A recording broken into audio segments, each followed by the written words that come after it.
perjanjian lama yang paling bisa kita renungkan itu adalah ketika Tuhan membawa umat Israel keluar dari tanah Mesir. Ada tiang awan dan tiang api yang memastikan bahwa Tuhan berjalan bersama dengan mereka.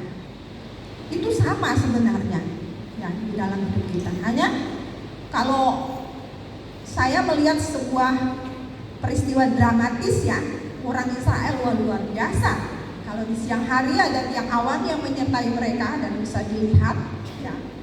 Itu kemudian pada malam hari di tengah gelap karena padang gurun tidak ada lampu, ada tiang api yang jalan bersama dengan mereka.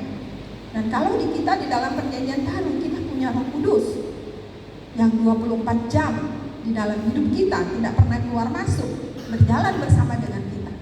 Jadi kalau kita masih merasa sendiri, meragukan bahwa Tuhan tidak pernah meninggalkan kita, itu sudah sangat keterlaluan menurut saya. Karena orang Kristen biasanya sukanya baca Alkitab, tapi dia tidak pernah mengimaninya di dalam hidup dia, bahwa dia nggak pernah sendiri. Kadang kalau kita punya masalah sendiri, apalagi teman-teman menjauhi, semua orang menjauhi, kita berjuang sendiri, kita merasa aduh saya sendirian.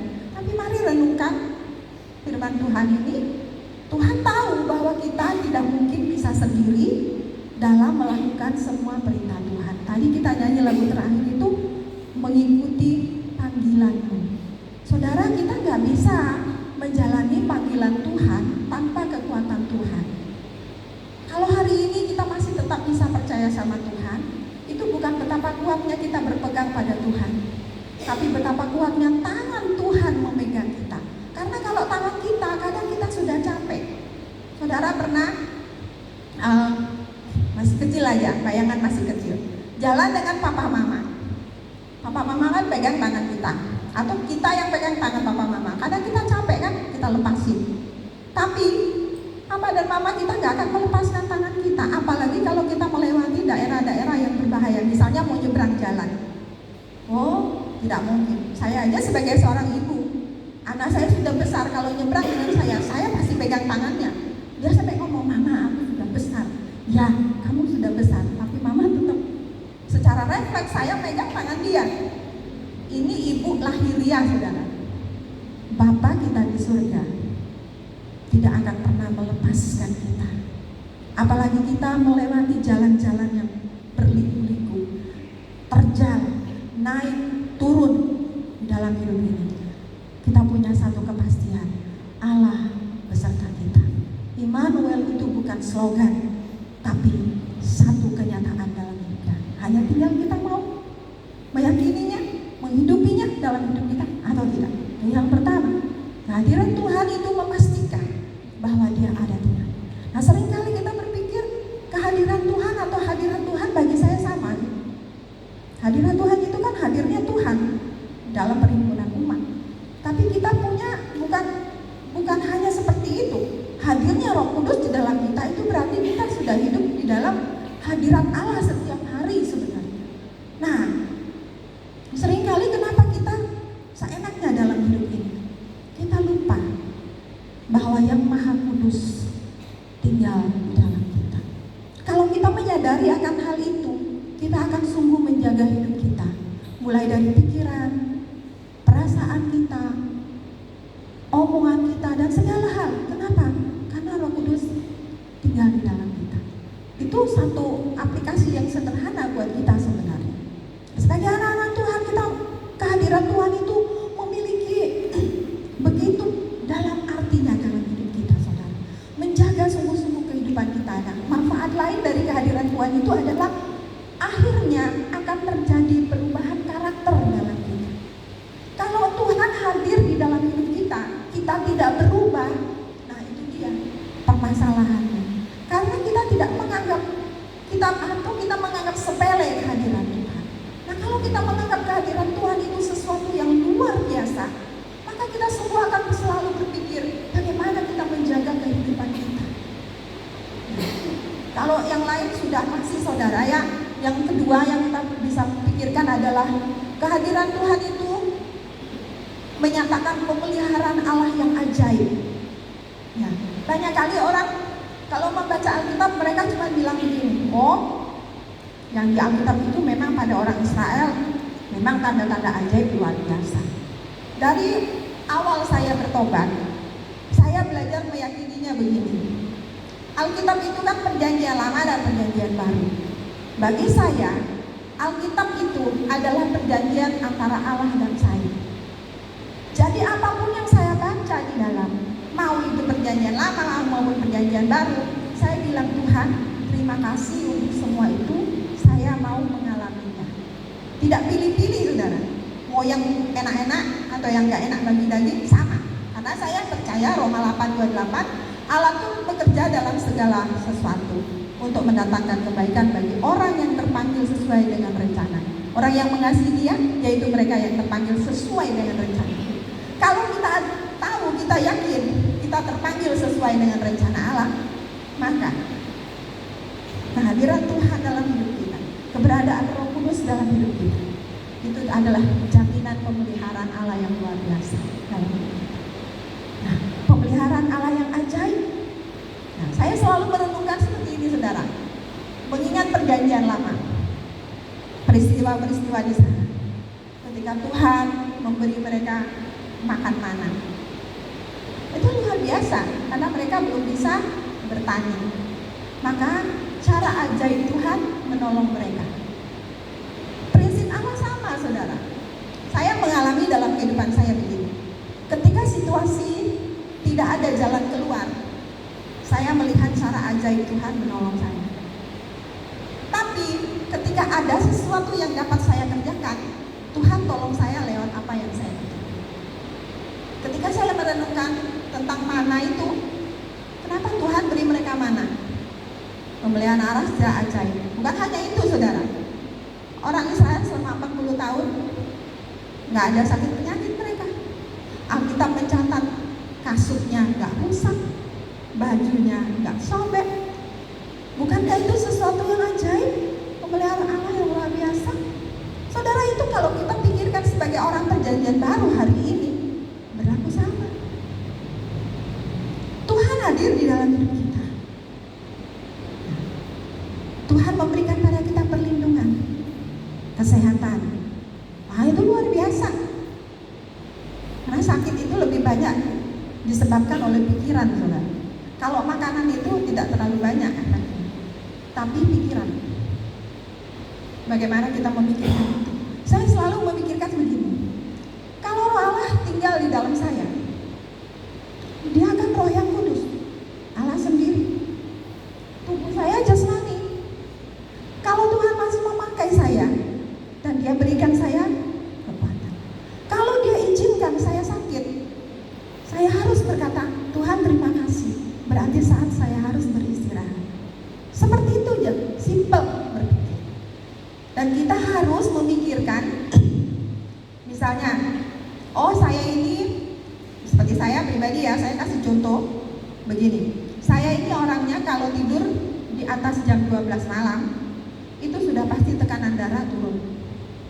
Saya sudah tahu diri saya dari dulu dengan tekanan darah yang rendah. Saya bisa capai 100 di atas itu luar biasa ringannya badan saya. Jadi selama dari kecil sampai dengan saya sudah berumah tangga itu selalu tekanan darah hanya 90, paling tinggi. Tapi itu sudah enak sekali buat badan saya.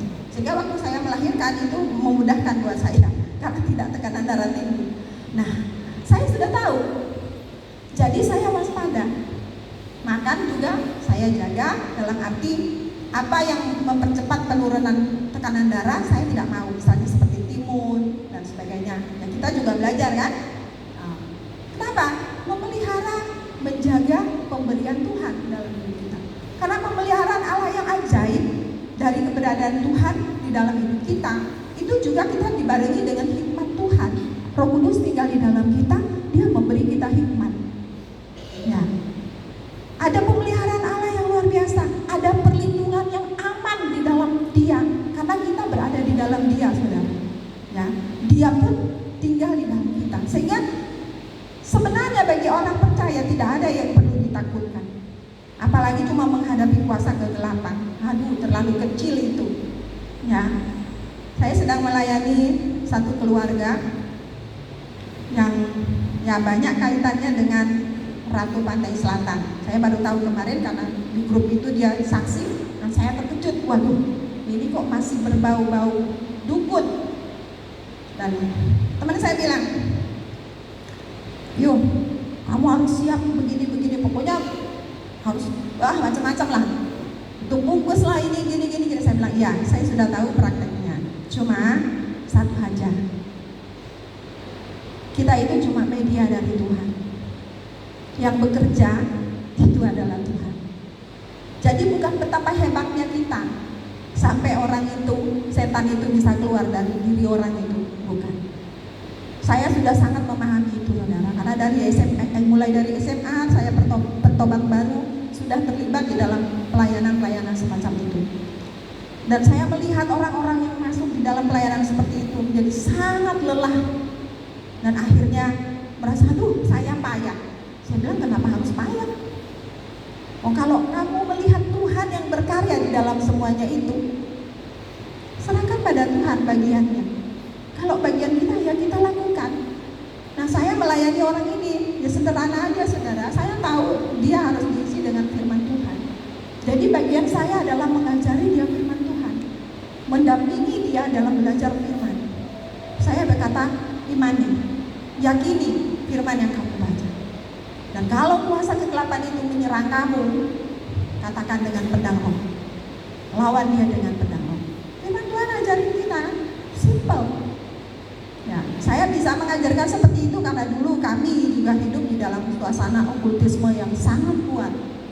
Jadi menghadapi yang seperti itu sudah, ya puji Tuhan, sudah paham. Oh, begini caranya, dengan satu keyakinan. Kehadiran Tuhan dalam kita itu ada pemeliharaan Allah yang luar biasa dan membuat kita mengalami perlindungan yang sangat aman di dalam Tuhan. Belum lagi firman Tuhan yang lain, kalau kita ingat firman Tuhan yang lain berkata, malaikat Tuhan berkemah di sekeliling orang percaya dan meluputkan mereka dari mara bahaya. Terus kita mau takut apa? Nggak ada yang perlu kita takutkan. Kalau pemeliharaan secara ajaib, saudara, banyak kali orang tersandung dengan kebutuhan, ya, dengan kebutuhan. Saya hari-hari ini sedang menyekolahkan seorang anak di Jogja dengan biaya yang cukup tinggi. Ya, bukan tanpa perencanaan. Kami sudah berdoa, baik anak saya maupun saya. Dan kami melihat cara Tuhan menolong di dalam segala hal dalam kehidupannya. Saya selalu berkata kepada anak saya, ingat, kamu kuliah di sana, pikirkan apa kontribusimu bagi kerajaan Allah. Itu nomor satu. Kamu kuliah di situ bukan untuk mengejar prestis bagi dirimu, tapi kamu harus berdampak bagi kerajaan Allah di sana.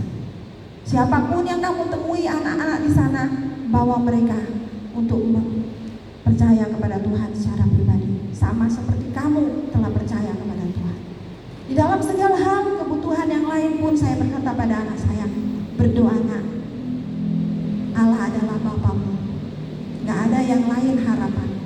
Mamamu bisa menolong kamu, tapi terbatas. Tapi kalau Tuhan, Roh Kudus yang tinggal di dalammu, menolong kamu dengan cara yang tidak terbatas. Dan itu Tuhan sudah nyatakan begitu luar biasa. Ya, saya yang paling ingat itu satu hal ketika saya harus membelikan anak saya kendaraan. Saya nggak punya uang muka untuk beli motor. Nah, anak saya bilang, Ma, jangan beli second ya Ma, sebab motor second itu banyak masalah. Nanti adik cuma banyak akan pergi ke bengkel kalau dia rewel. Saya pikir betul juga. Saya bilang, adik berdoa, mama juga berdoa. Kami berdoa bersama-sama. Terus saya sempat ngomong dengan, karena anak saya punya sponsor, saya ngomong dengan sponsornya. Sponsornya rupanya lagi ada masalah, jadi dia tidak terlalu menanggapi. Waktu saya pulang dari gereja, dalam perjalanan, tiba-tiba ada suara secara audible saya dengar di kuping saya, saudara. Kenapa kamu bicara tentang masalah motor itu kepada orang lain? Saya kaget. Saya sampai menepi di pinggir jalan, saya diam. Saudara itu 2 kali bicara seperti itu sama saya. Saya bilang, Tuhan ampuni saya. Lalu setelah itu saya tidak pernah bicara lagi dengan siapapun.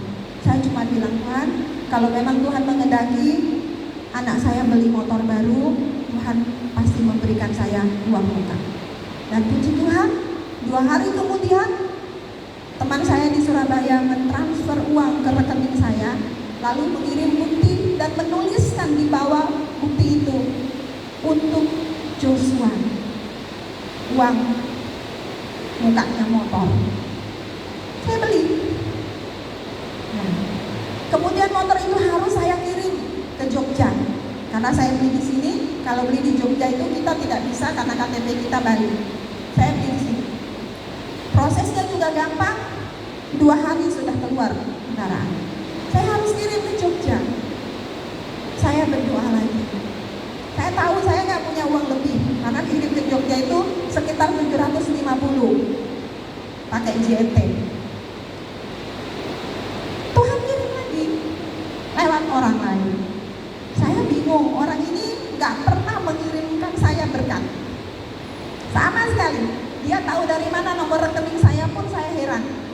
Ternyata dia pergi ke gereja saya di Surabaya dan meminta nomor rekening saya di sana. Ternyata di administrasi keuangan masih menyimpan nomor rekening saya dan memberikan. Lalu dia mengirimkan uang itu. Saya bertanya, kenapa kamu memberikan saya uang? Dia bilang, saya lagi berdoa dan tiba-tiba saya teringat kamu. Saya nggak tahu, tapi saya yakin kalau Tuhan mengingatkan seseorang, orang itu pasti sedang membutuhkan. Dan Tuhan memberikan dia jumlah yang harus dia transfer kepada saya. Saya bersyukur. Itu pemeliharaan Allah yang ajaib bagi saya. Terlalu ajaib pemeliharaan Tuhan atas itu. Dapat. Saya kira. Demikian dengan yang lain-lain kalau bicara soal uang. Jadi kalau ada mahasiswa di sini, kamu selalu bilang, aduh sulit Ibu Ayu, saya nggak punya ini, nggak punya itu. Berdoa. Roh Kudus yang tinggal di dalam